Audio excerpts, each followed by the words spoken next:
Three, two, one, roll the footage.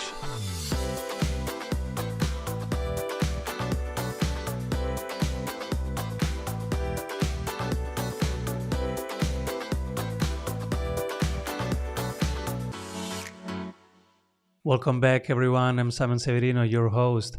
And today I have asked Gabriel Lullo to be here because we have to talk about what actually works in sales. Most of it is broken. You guys tell me every day my cold calling's not working, my prospecting is kind of spammy. I hate the way people call me and approach me, and I don't want to do that. Is there a more human way, a better way, more creative? And so I had to have Gabriel on the show because that's exactly what he does. He's the CEO of Eliup.io, and he has so much experience in first being an SDR and then training SDRs. And now we can ask him all the questions that we have. So welcome, Gabe. Thank you so much for having me. I'm super excited. By the way, huge fan. And thank you, Simon, so much for bringing me on the call. We have a lot to discuss for sure. To your point, what you said before, there's a lot of things that people are struggling with that need, I think, some guidance on. You have worked with the big brands. You have helped so many people get their sales straight. We have a ton of questions. The first one is, if cold calling doesn't work 90% of the time, should we stop doing it?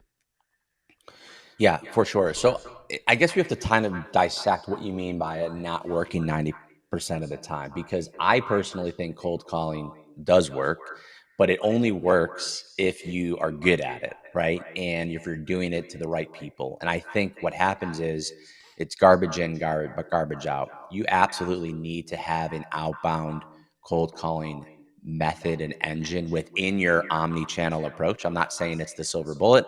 I'm not saying it's the only thing you should be doing, but you should actually not do it. But at the end of the day, you need to fine tune it, and you need to make sure that you're working with a specialized focus on how to do it correctly.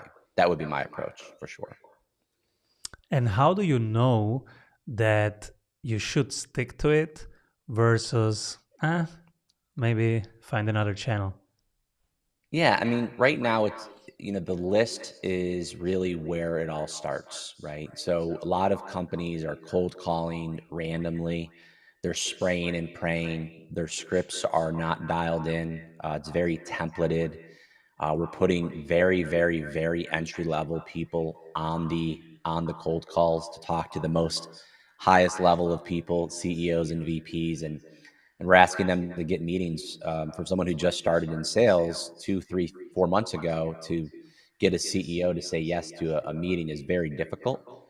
And so what we need to be doing is firstly starting with the right data, dialing in that ICP, using amazing technology that's out there to use to actually execute those phone calls. So we're actually calling it at scale, and then really humanizing that conversation so it stands out and it doesn't sound like the 100 other SDRs that are calling those same people, right? Do you even expect people to call back or to pick up? Or do you expect that it will take like a couple cycles of 90 days and it's one part of, let's say, a series of contact points like marketing is? Yeah, well, at first, I never expect anyone to call back on a voicemail. The way we look at voicemail is just as a marketing piece. It's just another touch.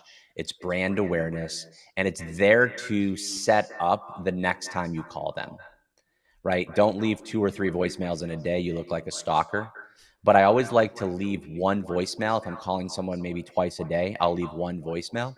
And then what we do is we train our team, say, hey, you can reference that voicemail. What it does, it actually puts them almost in a guilty conscience that they didn't call you back, and they should now be listening to you the next time you get on the phone call. But it creates a reminder. It creates, again, just another way of letting that person know, that prospect know, hey, I'm a real person. I'm really trying to get a hold of you, and I'm calling you with intent and for a reason. That's why I'm calling you twice and left you a voicemail yesterday, right?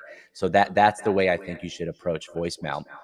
In regards to them, not picking up, again, we have about a 10 to 15% connection rate. That's much higher than industry standards. It could be higher as well if we really narrowed down the data even further. But then you may not have enough people to call either. So our connection rates are how we gauge those meeting appointments, and also obviously quotas, and then revenue from there. You mentioned the quality of the list in the first place. Uh, Yeah. how to ensure that the quality of the leads and the quality of the list in terms of targeting and specificity is right? hmm Yeah.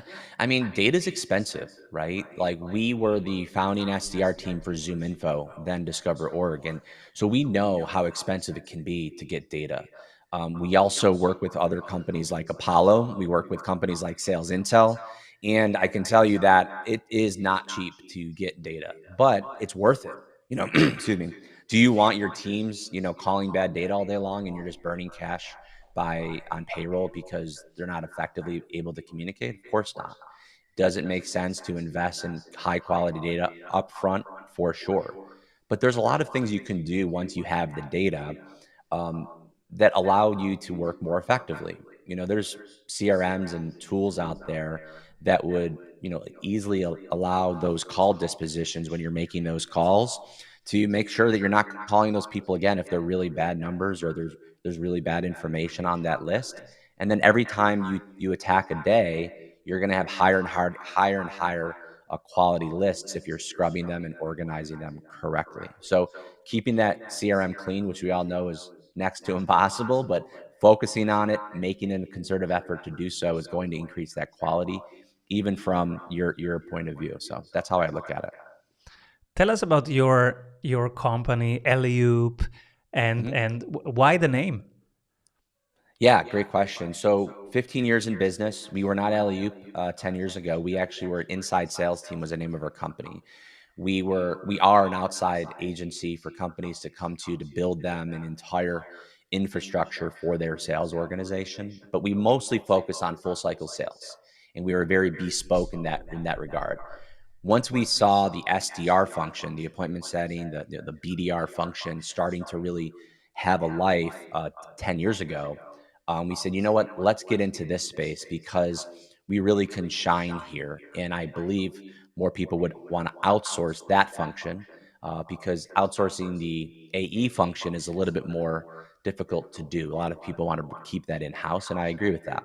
So Alley Oop was born because we're basketball fans, and in basketball, it's the ultimate assist. Essentially, you throw the ball up at a perfect time in the perfect spot perfectly for someone else to come in and slam dunk it, get all the credit, and make the win. And so that's us. I mean, an SDR is not about being the deal, and SDR is not about getting the credit. We don't close deals, right? But we do set it up perfectly to create that ultimate assist for the AEs or the founders to come in and get their business done. So that's why we decided to do it, and we like to have fun with that analogy. I love this. Are you a basketball fan yourself? Yeah, yeah. Actually, I played when I was younger, but I have a 10-year-old daughter, and she's playing basketball for her school, and so I'm living vicariously through her now, watching fifth grade girl basketball. It's been very fun to create that competition and get her into the sport, and yeah, we're big fans. What can we do to make it, in a time of automations and everything feeling more mechanical when we get approached? How can we make it more human, more fun? Is it leaving more voicemails, more videos? What are you seeing that is more human and more genuine and has more, uh, let's say, is more appropriate moving forward? Yeah, I mean, that is such a huge conversation for us. We looked at this 3 years ago, and we, like many companies, were playing Jenga. I don't know if you remember that game, Jenga, with our technology stack. And what I mean by that is we kept adding technology and playing with that and keep putting more and more and more. Oh, that's a cool thing. Oh, wow, we can send videos with AI, and they're going to change our videos to that person's name, and then we're going to do this. And essentially, it's like we always want to try to automate everything.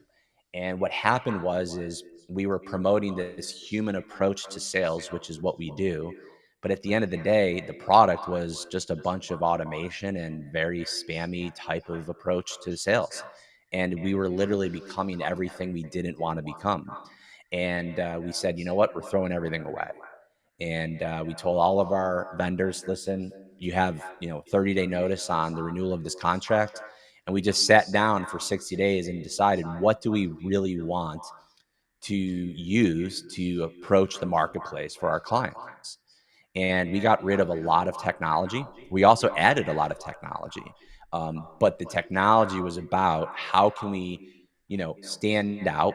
How can we be more human? How can we differentiate ourselves from all the other SDRs calling this person?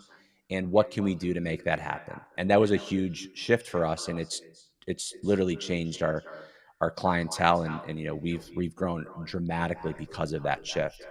To narrow it down, we're using dialers that allow more conversations to happen. But at the end of the day, those conversations are live. We changed our scripts to not sound like a boilerplate templated SDR pitch. We're using voice notes on LinkedIn all the time, which humanizes the entire approach. I'm sure we all get pitch slapped with LinkedIn content the minute they connect with you. We don't do that. We are more organic with it. We're creating content. SDRs are creating content. They're being mini thought leaders in the space, to put faces to names. And we use Loom. There's a lot of AI video tools out there. I know a lot of them. We've worked with a lot of them.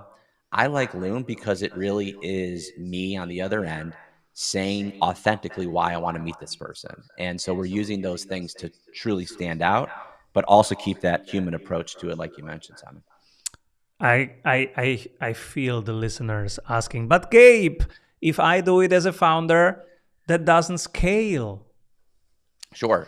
Well, don't do it as a founder. Hire us. No, I'm joking. So SDRs, a lot of people come to me and say, Gabe, I want to get a VP of sales and then I want to build SDRs. Founders say this all the time. That's the wrong answer. Because the first thing that you're going to do after you hire your VP of sales is they're going to go ahead and hire more people.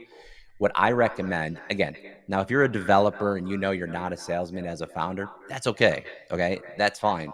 You can start looking at this from a different perspective, but don't hire a very expensive, very costly VP of sales day one. Bring in SDRs to help you scale, and bring in SDRs to get meetings on your calendar, and then create the revenue in order for you to start building out a function and a leadership at that point. Most of our SDRs sit in our CEO's LinkedIn.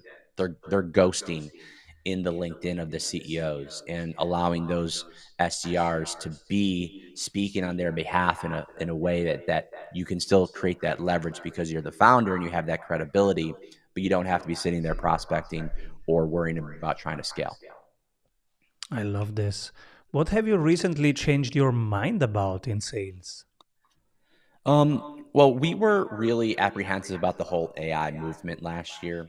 I do think it was overhyped, and I think many agree with me, but I don't think it's going to be overhyped this year. I think a lot of the things we were thinking was going to happen last year is probably going to happen this year and next year. We obviously, kind of got a little scared, frankly, because we were hearing all these SDR jobs are going to be removed because of AI. But then I reminded myself about 10 years, 12 years ago when marketing automation came out. I don't know if you remember this, but marketing automation came out and everyone fired all the SDRs and said, all money goes into marketing. We're going to email everybody in sequences and everyone's just going to sign up and we don't have to sell anything anymore. Well, the reality was is that didn't happen. And everyone was rehired and SDRs were back in the fold. But I will tell you, there's not an SDR that I know of that doesn't use marketing automation in their day-to-day operation. So similarly to AI is most definitely going to make massive impacts in the space of prospecting. But is it going to replace it? I don't believe so. Not right now. I mean, I'm sure we'll live in a world where you and I, Simon, are not actually even doing this podcast and my AI, avatar is talking to your AI avatar and we're on the beach somewhere.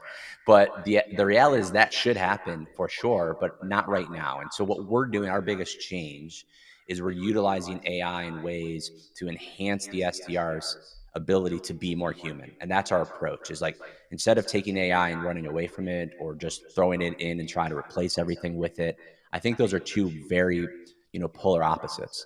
What we have to look at is how do we create AI to enhance the humanization of our reps, and we've been able to find some ways to do that. What was your journey of setting appointments, but then also moving on and starting bringing people in? What have you delegated first, second, and what was, which delegation did you start with, and where are you today? Yeah, for sure. So I still, as the CEO, run my day to day mostly in the recruitment segment of our business. The first thing I wanted to take off my plate was financial. I do have a finance degree, but I just didn't want to think about that. Send me the annual report, send me the monthly report. I want to know what's going on, but I just want to make sure, like, let's go drive and run on the people side of the business, which is literally our product, right? Like, we don't have widgets, we don't have software, we don't have inventory. Our product is people. So, from my point of view, just like a CEO would be focusing on product, product, product to make sure it's best in class, my product is world renowned SDRs and world renowned people who can communicate effectively. So that's really where I live most of my day still, and where I focused since the beginning. But from an operational standpoint, I delegated that. HR, I delegated very quickly. Um, IT and data and sales enablement, I delegated very quickly, hired smarter people than me to do that because I'm a sales guy. And so when I founded and started founding these teams of people, that's what I focused on. But still to this day, I'm very much involved in who's coming in the door and who are the people that are going to be representing our clients, because that is truly our product at the end of the day. And now that you have younger people and junior people setting up appointments for you, how do you handle that? How do they get a good rate of appointments even if they are just representing you? Yeah. And you know what? We don't hire SDRs who never did it before. Um, now a lot of companies do that, and I understand if you have a really great training foundation, for sure that could be done. But we just don't have the bandwidth, and nor do our clients want someone to be tested out and cutting their teeth on their program, right? They pay us top dollar to have an ability to onboard and start booking meetings tomorrow, right? So we don't hire people who have never sat in the seat of an SDR. And if they do come to us and they're green and junior, respectfully, we say, hey, go find an SDR job here, there, here or there, and cut your teeth and get some emotional calluses and hear the word no 1,000 times and know what to say, and then come back. And so what we do is, yes, we still have reps that are young in age, but not young in experience. And we have broken it down where we put them through a very rigorous test to determine whether or not they can literally sit in that seat. And so they go through a gauntlet of questions, role playing sessions live before they're hired. And we throw everything in the kitchen sink at them. And if they can get through us, we feel very confident that they can represent us. And that's how we do it. So that's our recruiting methodology. I love it. And role plays are something that probably everybody who is listening should do with their team, because I've never experienced a role play session where afterwards people weren't more energized and just Right. generally happier than before, because it's just fun. Absolutely. Yeah. And there are now AI tools that are specifically designed for live role plays for SDRs. And so, there's tools that you can put them through, and then they can go through, various different ways of throughout the process. It's recorded, it's live, it's on video, and you can, have them work, practice, drill, rehearse, and then come into that role play feeling 10 times better. And it's funny, we record our role plays. It's almost like, Mm. those people who are trying to lose weight and they're like before and after pictures. I had 100 Oh. pounds. Here's what I looked like. Now here's what I look like after going through a workout for a year. We do the same thing, and it shows that, that evolution, right? So, like, here, hey, listen, when you started with us, this is what you sounded like. This is what you said. This is what you did on video. And then 6 months later, here's where we are today. Oh my gosh, right? And that really creates what we think one of the most important things in the SDR world is confidence, right? So that creates that confidence more than you've ever seen, and it's a cool way. I don't know a lot of teams who do that. We do it. It's definitely a fun thing to do. it's on brand for you. It's like an NBA athlete watching the tape, Yeah, right? exactly. Yeah, 100. We actually use that analogy all day long, right? NBA athletes, they're using tape. F1 drivers, they're looking at their race every lap. They're looking at their lap every single, at every single time they can, and so we do the same thing. Yeah, you see a pro when they start recording that and taking their everyday actions so seriously that Yep. they want to see the progress over time. Then you know you have a pro in front of you in any category, Yeah. in any industry. Yeah. We break down reps into 4 C's. I said, like, people ask me all the time, "Hey, what are the things that an SDR needs to have?" And the first one is curiousness. They got to be curious. They got to ask questions on the calls. They got to ask questions from their prospects. They have to ask questions from their managers. They just have to be just a curious person and willing and wanting to learn. The second C is coachability. With those curious questions, you obviously need to be willing to be coached, right? And get the answers and listen to those constructive criticisms from the person who you're getting coached from. So coachability is massive. Then we go back to what I said earlier, which is confidence. Again, a young salesperson calling a VP, director, CEO, you got to have that confidence. And I always tell people, borrow my confidence until you have your own, which is a great way to build confidence, right? And then third and fourthly, I should say, is consistency. It's our favorite word in sales, right? You got to be consistent. And the day you let up, the week you let up, the month you let up, it's going to exponentially hurt you. And so that's important to know as well. Oh, beautiful. Curiosity, coachability, confidence, consistency. Yes, sir. Such amazing frameworks. And I have so much more questions after one word from our sponsors. What if your business would run well even when you are on vacation? Discover how 1,600 business owners have regained their freedom using the Strategy Sprints blueprints. How they enjoy living their dream and watching their business scale. Get the exact checklists they use to go from stressed to fulfilled using the Strategy Sprints method. Order your copy of Strategy Sprints 12 Ways to Accelerate Growth for an Agile Business on Amazon today. And if you love it, leave us a review. For more information, head over to strategysprints.com.